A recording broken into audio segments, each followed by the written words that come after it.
Hi Libra, this is Jav. Welcome back sa ating channel. By the way Libra, this is your weekly Gabay Tarot reading ngayong August 24 to 30, 2026. Gamitin ang reading na ito bilang gabay lamang. Tandaan Libra, kunin nyo lamang ang mga mensaheng tumatama sa inyong sitwasyon at iwanan ang hindi. Gabay lang ito at ikaw pa rin ang may hawak ng tadhana mo. Kung handa ka na Libra, tingnan natin kung ano ang gustong sabihin sa iyo ng universe ngayon.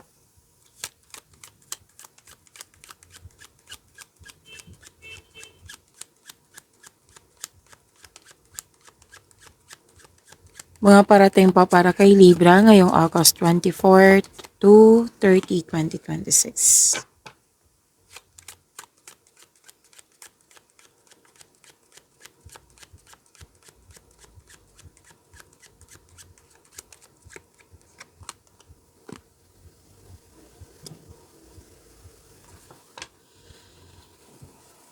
Okay, Libra, sabi po ng yung card dito na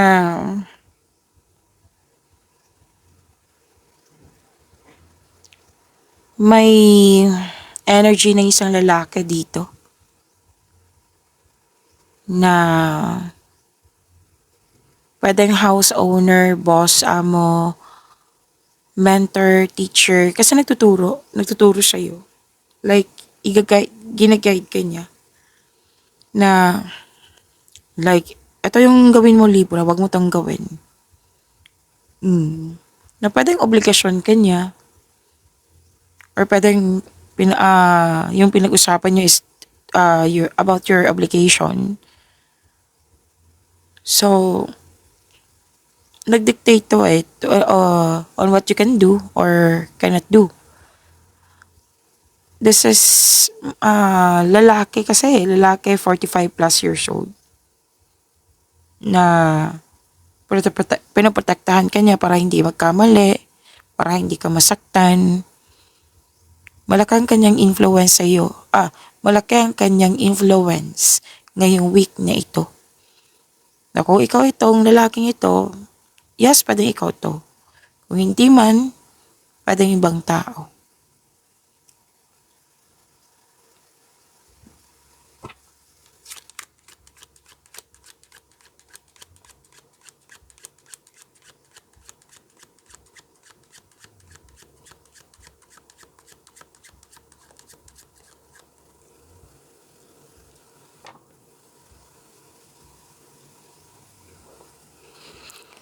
May advice ang card niyo po na huwag kayo mag-spend time sa mga taong kumaga they are stealing your peace of mind. Pwedeng kinokontrol ka, toxic. Like, presence pa lang yan, nadidrain na yung energy mo. That is an energy vampire. So, kung pwede po, kung gusto niyo, huwag kayo mag-spend time sa mga taong ganyan na nadidrain yung energy mo. Tapos, ingatan din yung mga bagay-bagay, baka ma-misplace or may kukuha dito. Bagay. Mga bagay-bagay. At pay attention kayo sa mga dumating na opportunities. Baka kasi ito ay mawala or makaligtaan mo. Kasi minsan tayo, di ba, na mamaya na busy pa ako. Mamaya na kasi, excuse me. Mamaya na kasi, wala pa ako sa mood. Or nagkaroon ng hesitation kaya natagalan sa paggawa ng desisyon. So, sinabi ng yung card dito kung pwede na wag sanang magpabaya. Like, pay attention. Para fair, pag-isipan na mabuti kung karapat dapat ba itong tangkapin. Okay? Kasi minsan, di ba, na, let's say, for example, na this opportunity is good for 7 days. Tapos, ika-8 day ka na nag-decide. Sayang naman po. Basta, para sigurado, pag-isipan na mabuti kung karapat dapat ba. Para walang regret. Tapos, yun nga, yung mga bagay po, pag-ingatan nyo kasi pwedeng may kukuha, pwedeng na misplace. Kasi may nakita din akong magnanakaw dito aside sa energy vampire. So, this is awareness, hindi kayo tinatakot ng course nyo awareness po ito. Yes. Tapos, pwedeng may loss of connection. Naalala mo or pwedeng mangyayari na sana hindi, 'di ba? And kasi pwedeng nagkaroon ng loss of connection kasi may nalaman mo na may hindi nagsasabi ng totoo. Dishonesty. At ingatan din yung pera. Kasi sayang naman 'di ba? Kung hindi ingatan. Ang ingatan ng pera kasi pwedeng na-misplace, nawala, or nagasta, or nag-invest kayo na hindi pinag-isipan ng mabuti. Okay? And pag-isipan na mabuti kung karapat-dapat ba. At pag-isipan din na mabuti kung may nakita kasi ako ditong pwedeng manghihiram sa'yo na pinapromise niyang ibalik niya pero posibleng hindi niya maibalik sa'yo. Again, pwedeng naalala mo to na hanggang ngayon bit-bit mo or pwedeng mangyayari na sana'y maiwasan po kung pwede.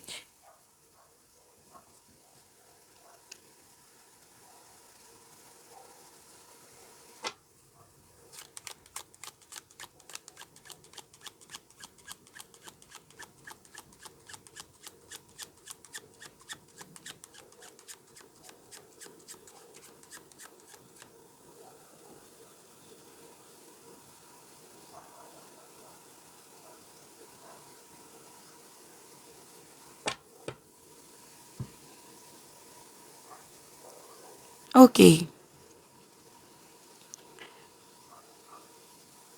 Huwag masyadong magpagod. Kasi nakikita ko dito marami kang gawain. Pwedeng pending to or parating late kaya nagkaroon ng pending or literal talaga to na late. Kasi para maiwasan pong burnout, so time management po ay kailangan. Kung hindi talaga kaya, ask for help. Let's say na panood nyo na ito, napagod na kayo, na burnout na kayo, kailangan talaga ng pahinga. Kasi kung magpapahinga, may recovery. So claim po natin tong recovery kahit hindi ako libra. I-claim ko tong recovery kasi kailangan ko ng recovery. So claim natin tong recovery, libra.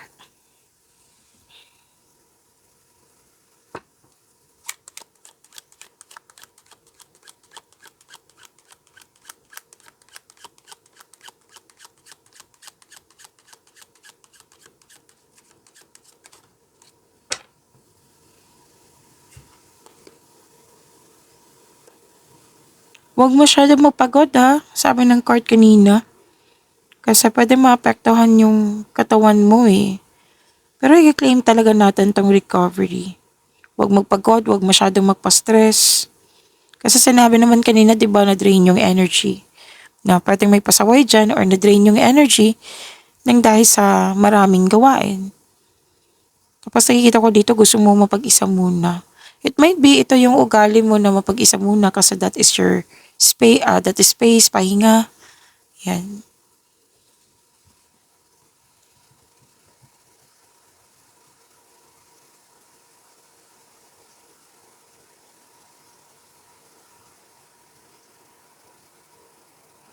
Okay. Wow, makakatanggap ka ng pera. May raise akong nakikita dito. Raise in pay. Raise ng allowance, sweldo, kita.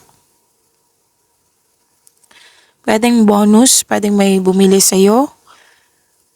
Mataas ang sales or pwedeng pag-receive mo ng pera na ito, bibili ka. Makakabili ka na. Yan. At may nakita kong nanalo dito. Pwedeng raffle, successful completion, achievement. So, iklaro ko lang kasi marami ko nakikita sa comment section na parang pupusta, ganun. So, hindi ko kayo in-encourage na magsugal. Okay? Klaro po iyan. So, pwedeng ang winning kasi is raffle, rewards, awards, achievement, successful completion. Yan. Ano pa? Yung sa honor, with honor. Yan. Okay. So, may refund din ako nakikita dito. And ang ganda ng pera nyo ha, kasi financial security, financial stability, may financial fulfillment. Yan, may magandang nangyari sa work environment nyo po.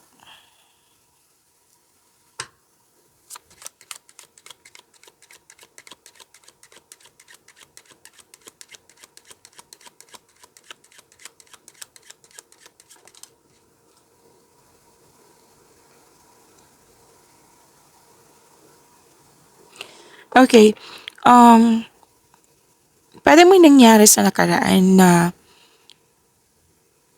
na-realize mo dito na, okay, it's time to say goodbye, it's time to move on kasi it's over na. May nakita akong ganyan. Which is advice naman po ng card po na forget the past and mag-focus ka sa new direction kasi nasa horizon na yung new direction. This is an ending with new beginning. Kailangan magkaroon ng ending kasi to make new room for new beginning. Kailangan magkaroon ng ending para kumbaga hindi na siya kailangan sa new beginning. Okay? And may nagpaalam, may na-end, may na-end of contract, may tumiwalag, umiwas, may paglilipat, yan. May separation, breakup, space, cool off. So, pwede din itong naalala ha.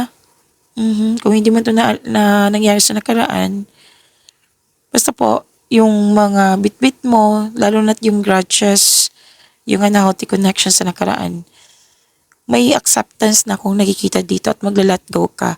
At dahil sa mga nangyaring pag-let go, may transformation na mangyayari. Which is new beginning, new direction, new journey, mga bago po na may experience mo. Kumbaga, hindi na kailangan talaga yung nakaraan. Hindi na siya pwede sa new beginning. Hindi na siya healthy kung bitbitin mo pa siya hanggang present to future.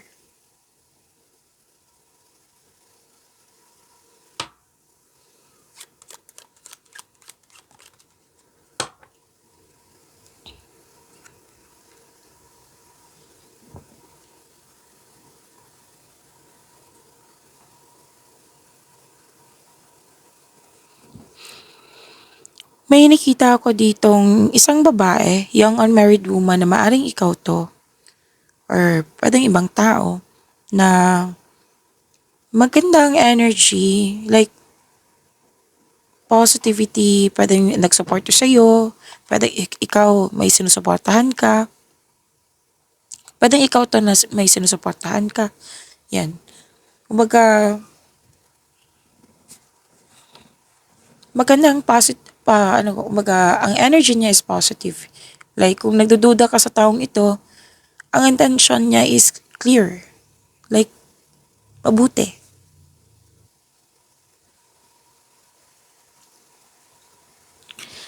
So, this is, okay. Dalawang card po mismo nagsabi dito, Libra, na may new journey. Nag-clarify talaga siya. And hindi siya labag sa loob. Itong new journey na ito, talagang in-embrace mo. At sinabi naman ng card mo dito na galingan mo sa new journey na ito kasi magbibigay ito ng kumbaga magkakaroon ng discovery, like self-discovery or progress. And may nakita ko dito ang change of position, change of status. Puro kilos dito eh. Puro kilos, magiging busy ka paglilipat. May ginagamit na sasakyan or may inisip kang sasakyan. At may nakita ko dito ang invitation na kailangan mong pumunta. And may nakita kong travel. Yes, may nakita kong travel. So, let's proceed. Kuha tayo ng message for you, Libra, ngayong August 24 to 30, 2026.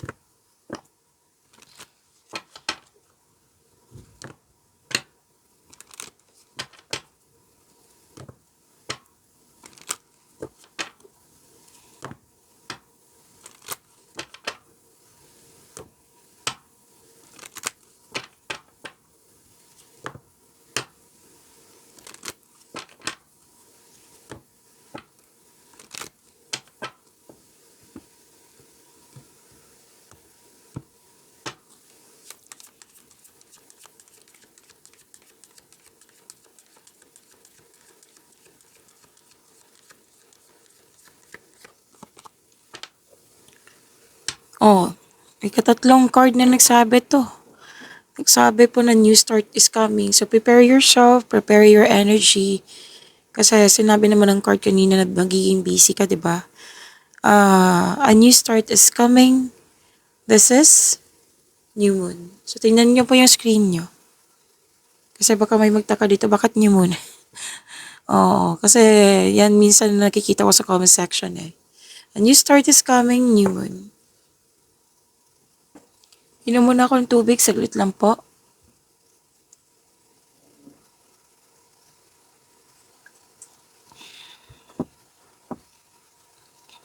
Okay. A new start is coming. Kung sa Tagalog pa, isang bagong simula ang darating. Ah, sa Moonology kasi, ang new moon, bagong buwan, ay sumasagisag sa mga bagong simula. Sariwang energy, at pagtatanim ng mga pangarap. So sa career, may bagong proyekto. Oras na para simulan ang mga bagong ideas or negosyo. Magkakaroon ng pagbabago, right? So, magandang panahon para mag-apply sa bagong trabaho. So, pay attention kayo sa mga naghahanap ng trabaho dito. And, gumawa ng diskarte. Gumawa ng mga bagong layunin para sa iyong propesyon. Kung sa money po, magkakaroon ng kasaganaan. Yes, i-claim po. Papasok ang bagong opportunities para kumita.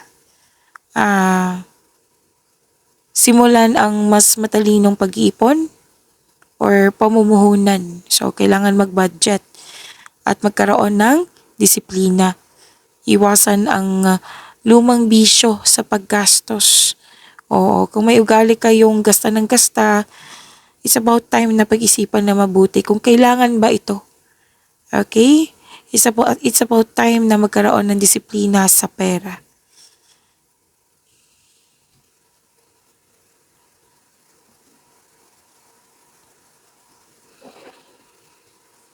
Kung sa pag-ibig to, unahin natin sa single. May bagong pag-ibig. Ang advice tong card mo dito na buksan ang puso sa mga bagong makilala. Okay? Makikilala. Self-love. Love yourself more. Unahin ang pagpalago sa sarili bago pumasok sa relasyon. Tapos magkaroon ng pagpatawad. Okay? Pagpapatawad. Yan. Iwanan na ang mga sakit ng nakaraan. Sa mga marelasyon sa may mag-asawa, may bagong kabanata kung nakikita dito. This means na may pag-level up o mas malalim na koneksyon sa sa iyong partner. And magkaroon ng komunikasyon. Yes, healthy communication. Pag-usapan ang mga bagong pangarap ng magkasama. And sinabi naman kanina, 'di ba, na may sariwang fresh energy, 'di ba? Sariwang energy. Ibalik ang tamis at sigla sa inyong relasyon. So that is a new start is coming, new moon.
Your energy,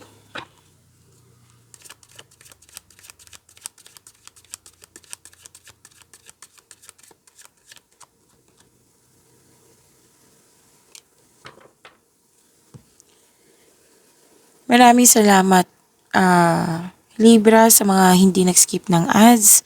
Subscribe na po kayo sa ating channel at click bell notification para updated po kayo sa reading natin. Para po sa mga gusto magpa-reading po, comment po kayo ng personal reading and check my reply sa comment section. And may announcement ako, Libra, sa mga hindi pa nakakaalam. This is our second channel, Love Job. I-search nyo lang po dito sa YouTube, Love Job. I-type nyo po sa search engine, Love Job. Tapos huwag nyo kalimutan na mag-subscribe at i-click yung bell notification para lagi kayong updated sa daily reading. Yes, daily reading po ito. At let's say, ngayong araw na ito, walang upload sa inyong zodiac sign. Dito sa second channel natin meron. This is timeless reading. This is short reading po para po sa inyo. Okay, so huwag niyong kalimutan bisitahin ng second channel natin, subscribe and click bell notification. Maraming salamat po.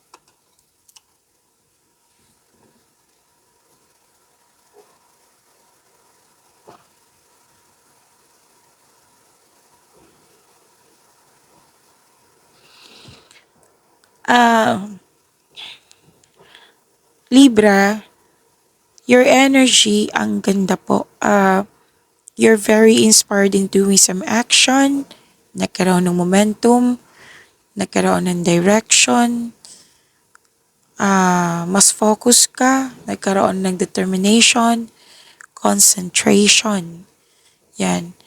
And this card tells you na you should have a clear intention, focus, and gawa ka ng plano para bago gumawa ng aksyon.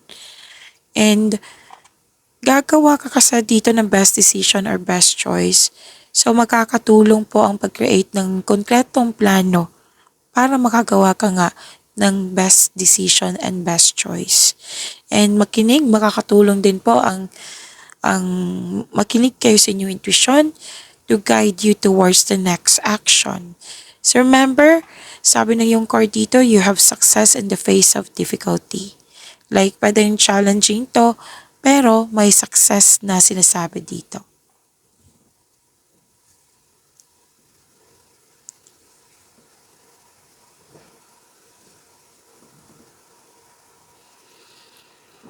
Sa mga single dito, huwag madaliin na magkaroon kayo ng relasyon, kilalanin mo muna. Kailangan maging handa na magkaroon kayo ng vision for the future para maging healthy ang inyong relationship soon. And pag-level up dito sa relasyon nakikita ko dito. Like project, like magkaroon ng kasal, like ready na kayo yung nagre-ready kayo sa pag-level up nyo. And may advice po tungkol sa inyong career and money na to achieve a success in career and money, kailangan mong mag-focus, comes with determination and clear intention para magtagumpay ito. So may travel akong nakikita dito which is lumabas din to kanina.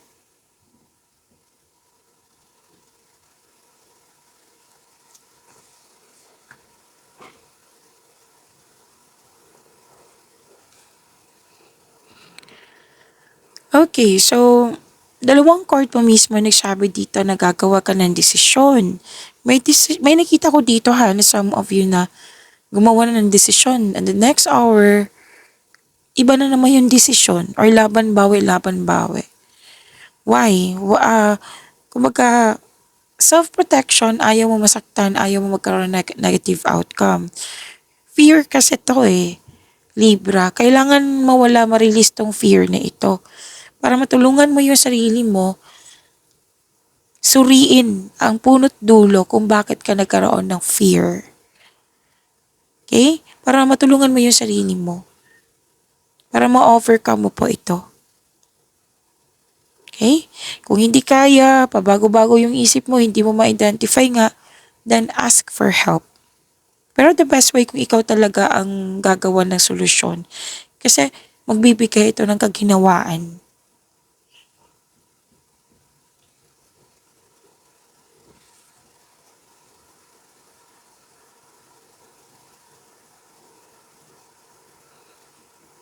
So, sinabi lang yung card dito ha na don't hesitate too long.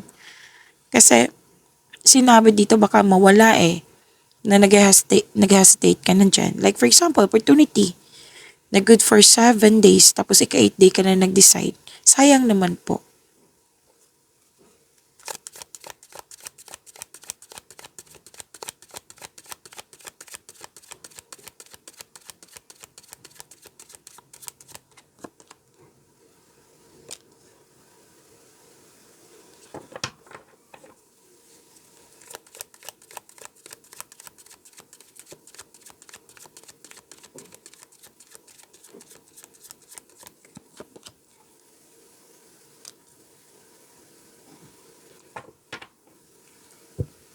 Wow ha, sa career and money mo, puro success ang sinasabi dito. Naging successful ka kasi matalino ka, ginagamit mo yung logic, experience mo, magaling kang gumawa ng desisyon, naging honest ka sa iyong sarili. mm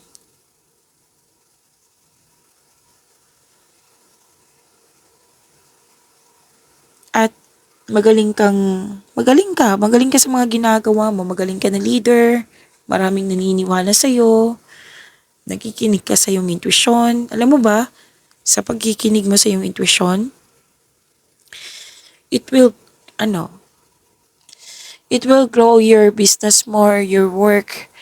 Oo, magkakaroon po ng increased prosperity. Tapos sikat ka, nakikita ko ditong sikat ka, na-recognize ka, your creative and enthusiasm, yan yung important part of your success. Dalawang card po mismo dito nagsabi na successful ka.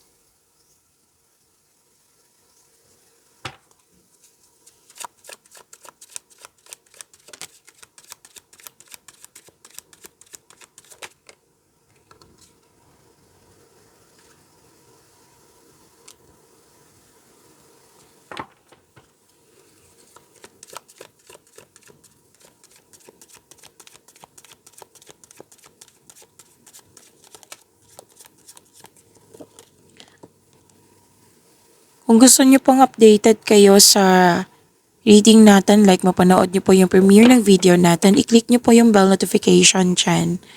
At kung hindi niyo po alam kung paano magpaturo po, huwag niyo din kalimutan na mag-subscribe sa channel natin. At anong tawag nito? Nag-offer po ako ng personal reading. At kung gusto niyo po, comment down personal reading at antayin yung reply ko. Huwag niyo pong kalimutan, subscribe and click bell notification sa second channel natin na may daily reading. Okay?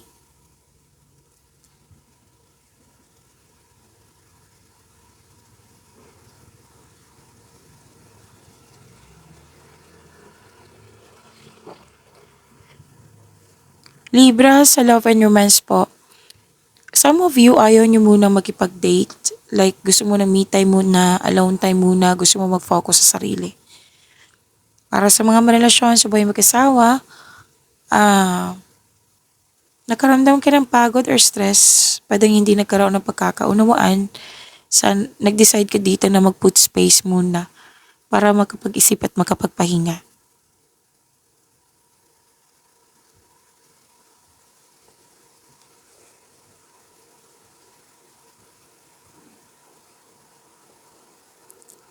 So, may magiging partner ka na very successful, like financial stability, sobrang generous like you. At pwede din partner mo to na naabot na niya yung financial maturity. And sa mga single, di ba sinabi kanina na gusto mo ng me time, alone time muna. Kasi may nakita ko dito na gusto mo munang bumili ng yung paghahanda, bumili ng lupa, magpatayo ng bahay, project, bago pumasok sa buhay ng pag-ibig. Oh wow, nakuha mo si Wheel of Fortune. Congrats. Congrats po.